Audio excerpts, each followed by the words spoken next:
All right, shalom, shalom.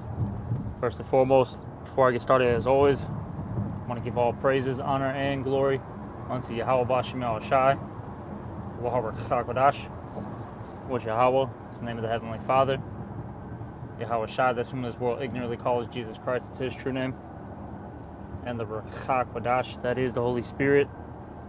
And I would like to also give double honors to the apostles and the elders of Great Millstone. And salutations to all you brothers out there. And just want to do a quick lesson that's based on some news, that happened today. And, they're basically, ending that whole Gaza war, out there, in the state of Israel, right?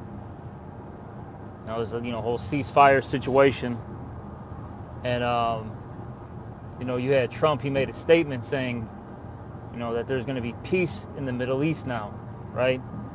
And you really got to ask yourself: is there really going to be peace in the Middle East? And according to the scriptures, for this time period, that we're living in, absolutely not. Okay. Absolutely not. See, eventually what's going to happen is those that live in the state of Israel, right, those Israelis, they're going to continue to pull this world into World War III. Because at some point, those Israelis, they're not going to keep their promise. Best believe that. Best believe they're not going to keep their promise.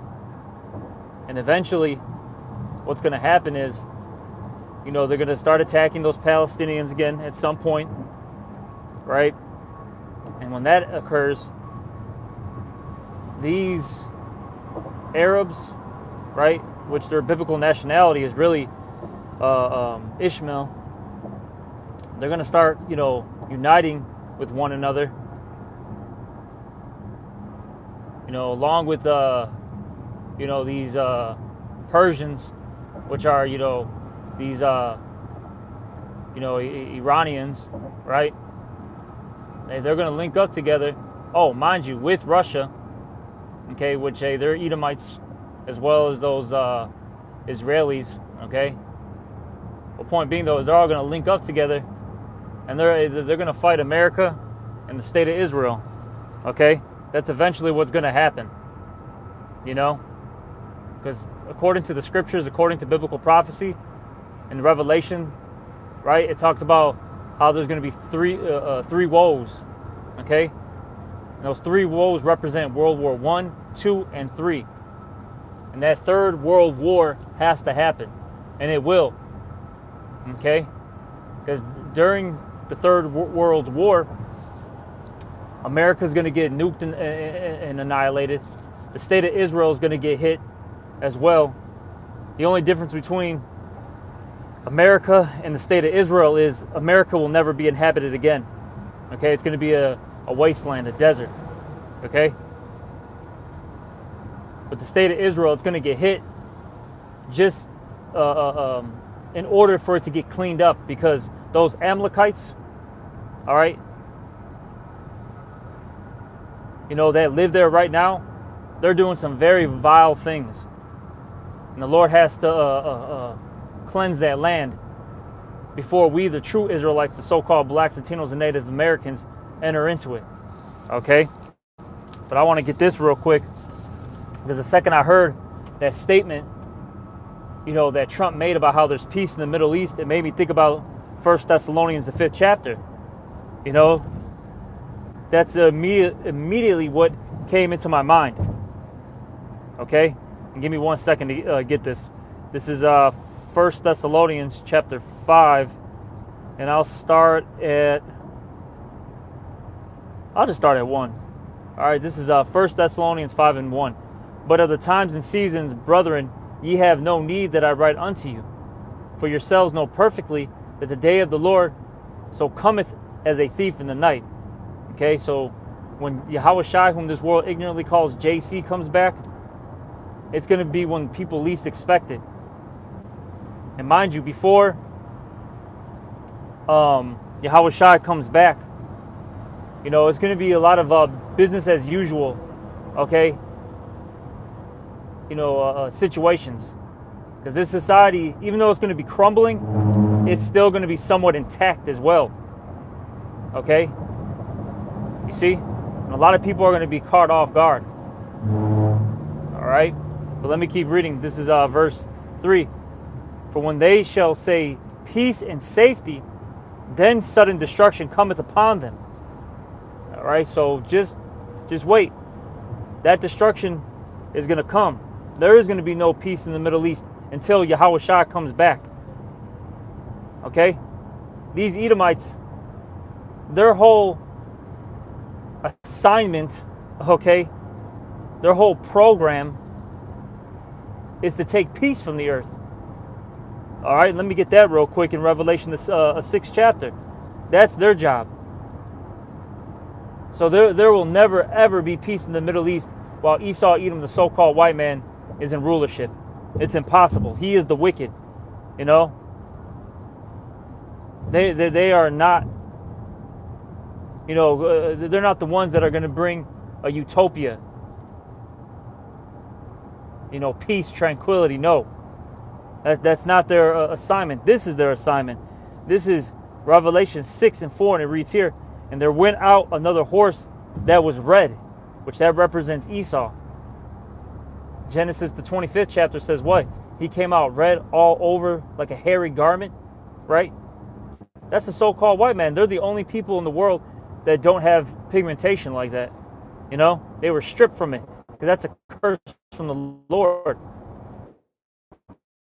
That's a curse from the Lord, all right? You look at the entire world, and everybody is some type of brown. You see? But let me keep reading. This is Revelation 6 and 4. And there went out another horse that was red, and power was given to him that sat thereon to take peace from the earth, and that they should kill one another, and there was given unto him a great sword. Okay, and then another thing, in Genesis the 27th chapter, Esau was blessed with the sword.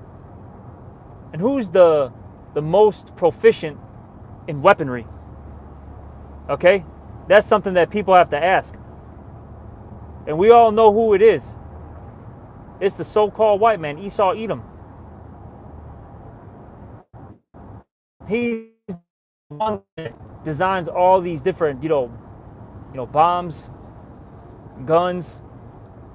He's into chemical warfare, so on and so forth. Okay? And they've done nothing but have taken peace from the earth. And it's very evident. The earth is falling apart right now due to this guy's, rulership. And they'll talk about how his society is so progressive, right? But it's really not. If it was, the world would be flourishing. Things would be thriving. But it's really not. As time keeps going by, more animals are becoming endangered or extinct, which, this is just my personal belief. I don't think animals are really extinct, okay? I believe the Lord has them preserved somewhere. That's just, and I talked about this with Eli Araya, I don't know when, this was a while back, but, we kind of just mentioned it to one another. And, the point being, though, is, animals are endangered, right? You got, what is that? Different ecosystems being destroyed, right? And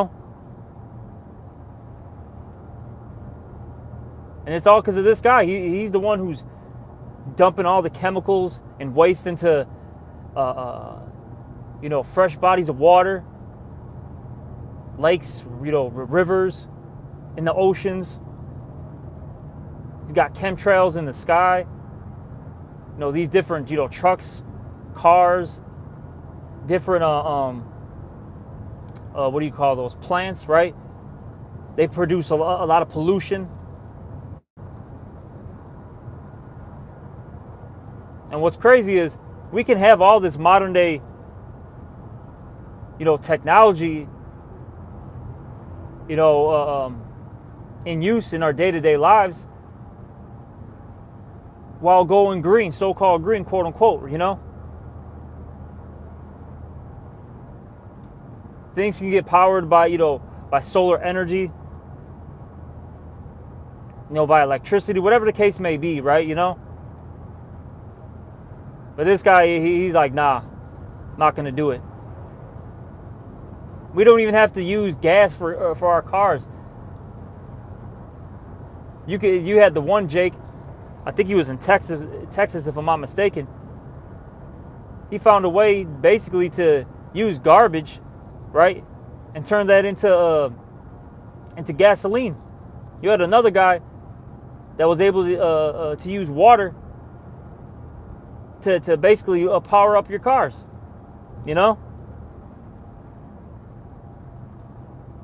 Magically, these people either die, or for like even this Jake right now, this was a couple months ago. He not that he got deleted or anything like that, but he kind of fell into the background because I'm sure he was getting a lot of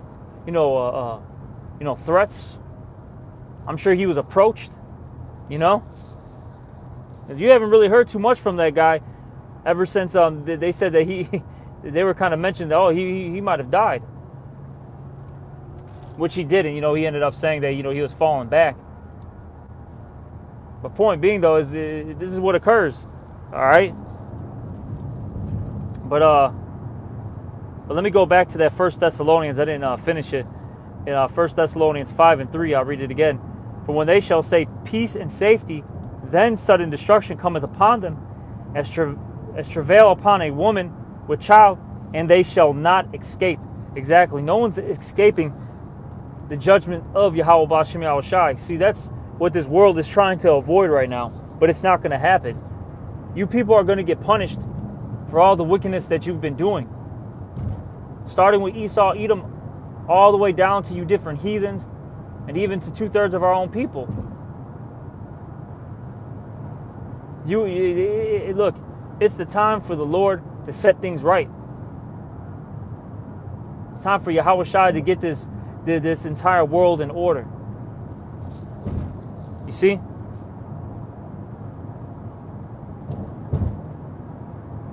And it's coming. It's coming. Let me keep reading. This is 1 Thessalonians 5:4 now.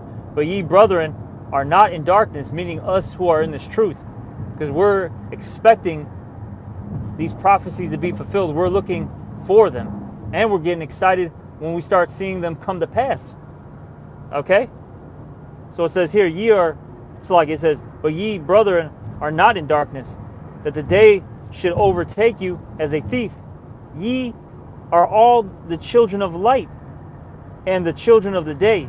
We are not of the dark, we are not of the night, nor of darkness. See, we've been enlightened. We've been illuminated, on the right-hand side. So we're not fooled about what's going on. See, these people, they're all excited and happy now.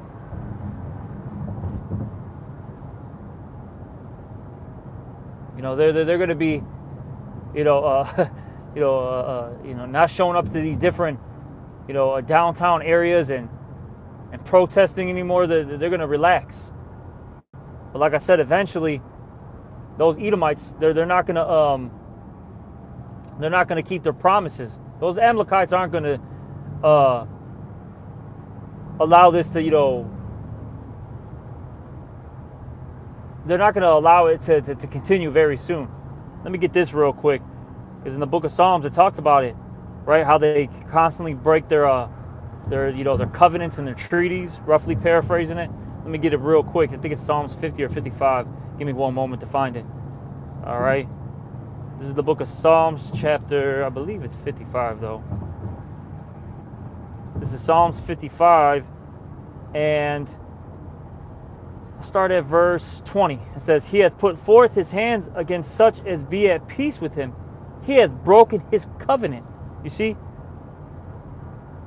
Doesn't matter who it is. It could be the Israelites. It could be the Ishmaelites, Moabites, Ammonites, whoever, right?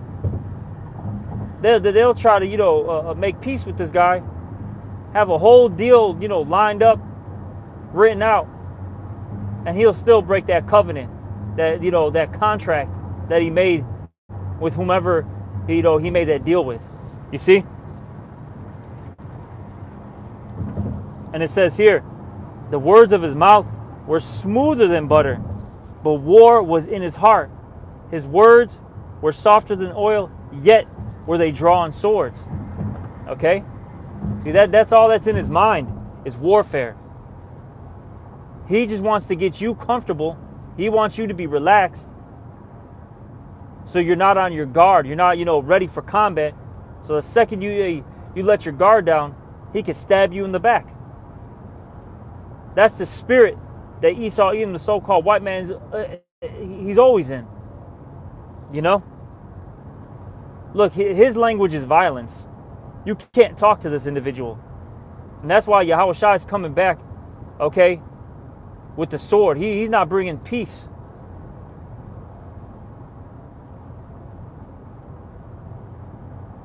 Look, Yahushua is not playing with Esau. He's not going to be using his words with Esau.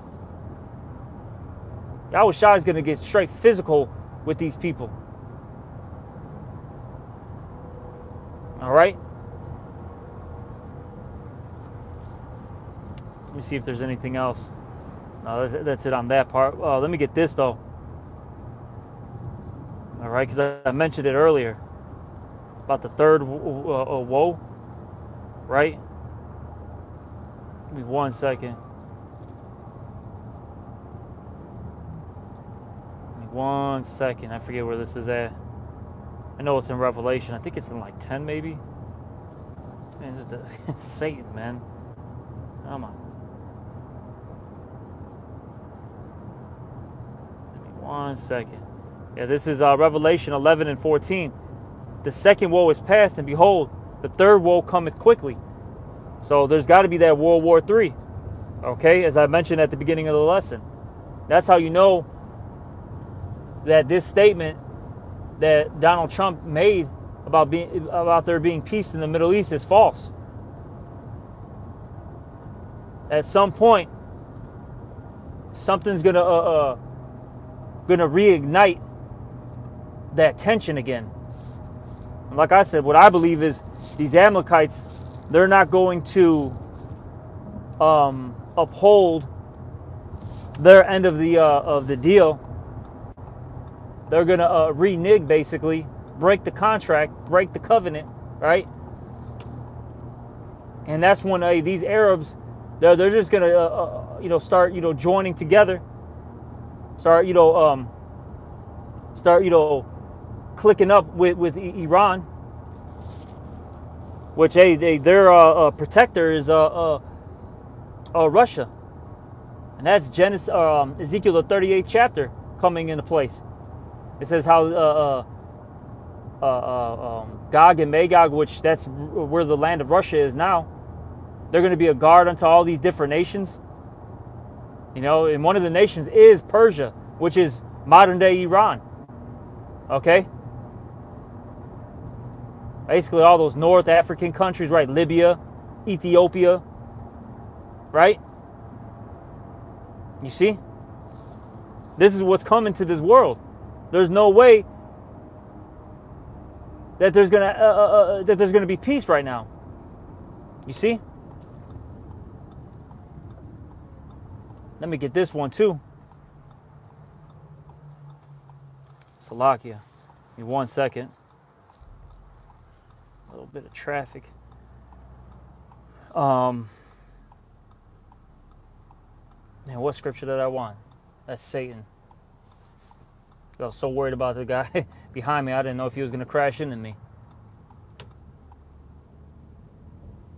What was I talking about? The Third World War. What there was a... Damn, man. Man, I hate when that happens. But hey, just to quote that second Ezra, it talks about the dragons of Arabia. They're going to remember themselves, You see? This stuff is coming back. There's no way that they're going to prevent any of these things. Hey, the Lord's will be completed. That's what it is at the end of the day. The Lord's will be completed. Okay? You know?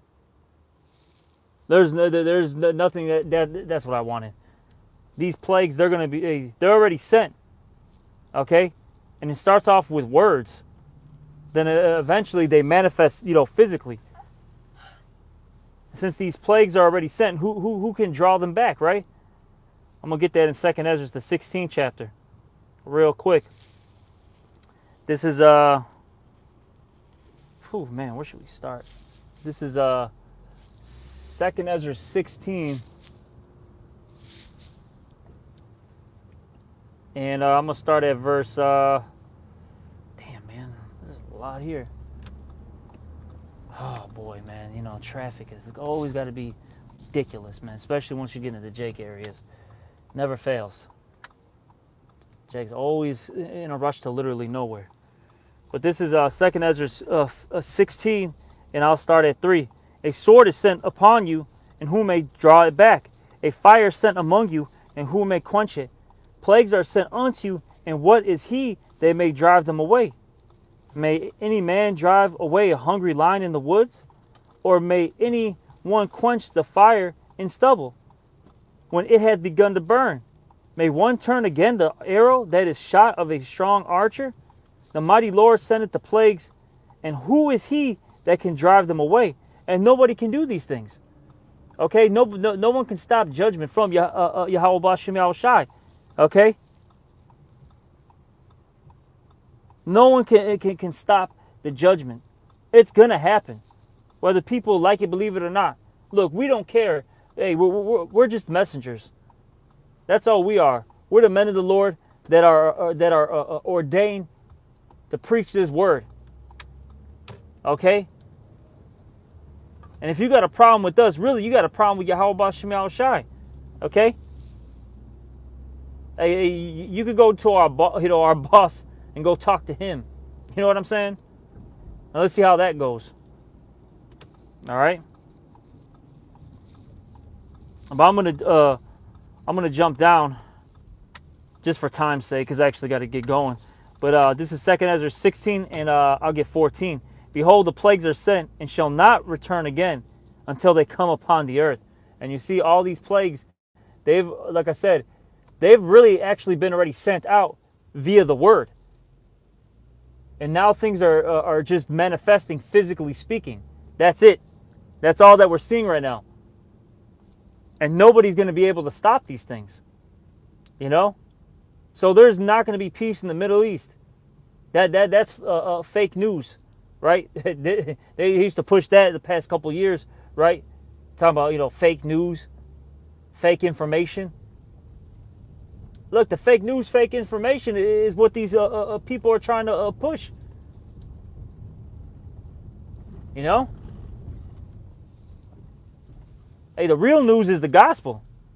The real news is what Yahweh Bashem Yahushai has written. Okay? But, that was just a quick lesson. I just wanted to do, something real fast, while I was in transit. And, that's basically it. And, hopefully whoever was listening was edified. And with that, I'm going to give all praises, honor, and glory unto Yahweh Bashem Yahushai. Also, double honors to the apostles and the elders of Great Millstone. And salutations to all you brothers out there. Shalom.